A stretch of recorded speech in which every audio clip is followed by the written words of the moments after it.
Morning,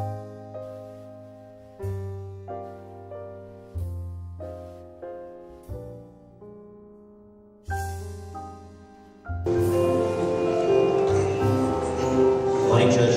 Morning. Morning, church. Morning. Need some encouragement. Amen. Father's love. My name is Som.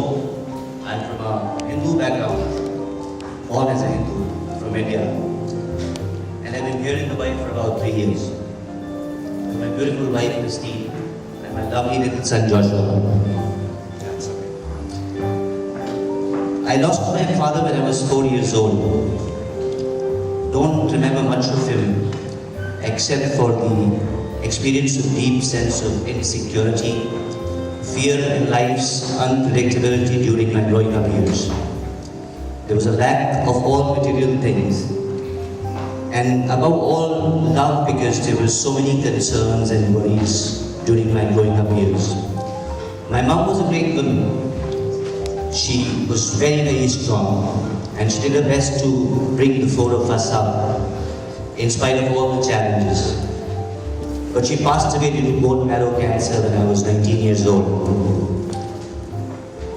She couldn't buy a very expensive treatment to get rid of the cancer that she had. That was enough for me to understand and decide that lack of money was the source to all my problems. That started my quest to earn money, and I saw money as a cure of all my problems. I started working very early, and I did make some money. But the feeling of fear, insecurity, and emptiness did not leave. So I started looking for fulfillment, and I started going to clubs, some alcohol, some girls, etc. But that didn't fulfill me as well. And thank God I did not become an addict. So I thought maybe it's time to get settled, and then came Christine in my life, and we got married. And married life can get you busy with all its benefits, a lot of benefits of a married life. But surprisingly enough, the void, the fear, and the insecurities, they didn't go. And it would sometimes lead to, not always, but sometimes would lead to fights, arguments, or unpleasantness between us for actually no reasons, very, very trivial reasons. I used to visit Catholic church with Christine on occasions in India and in Dubai, primarily to pick her and drop her. And because those services would only last 45 minutes, 50 minutes, so I used to stay there, And I always was inspired by her faith and relationship with her God, but it was only limited to that. In fact, one of the conditions I laid out before we got married was that I will never change my religion, although I was not a practicing Hindu, but nevertheless. One day in March 2012, we were on a holiday. We go for a lot of holidays.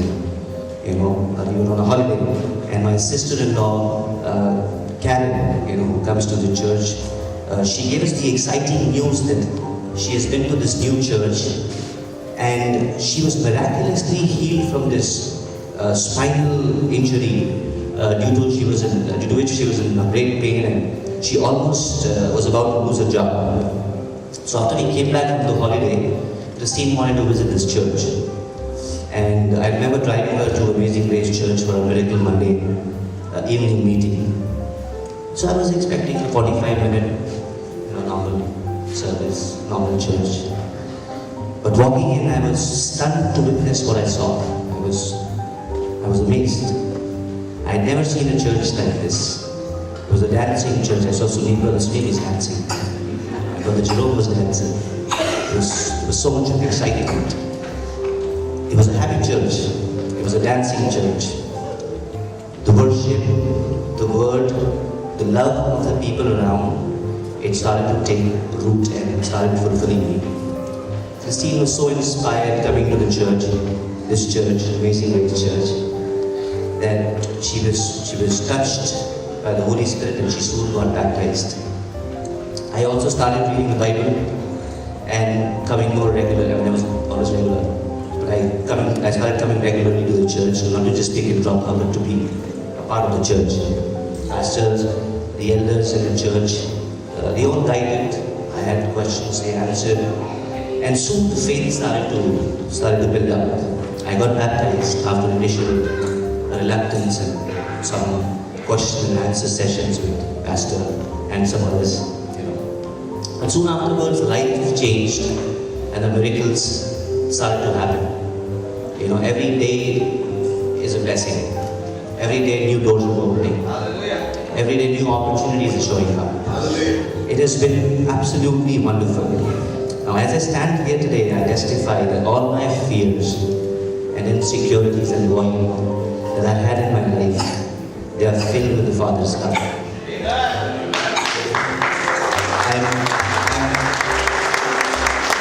I'm no longer alone today. I have a heavenly Father and I'm His son. He's the King of Kings.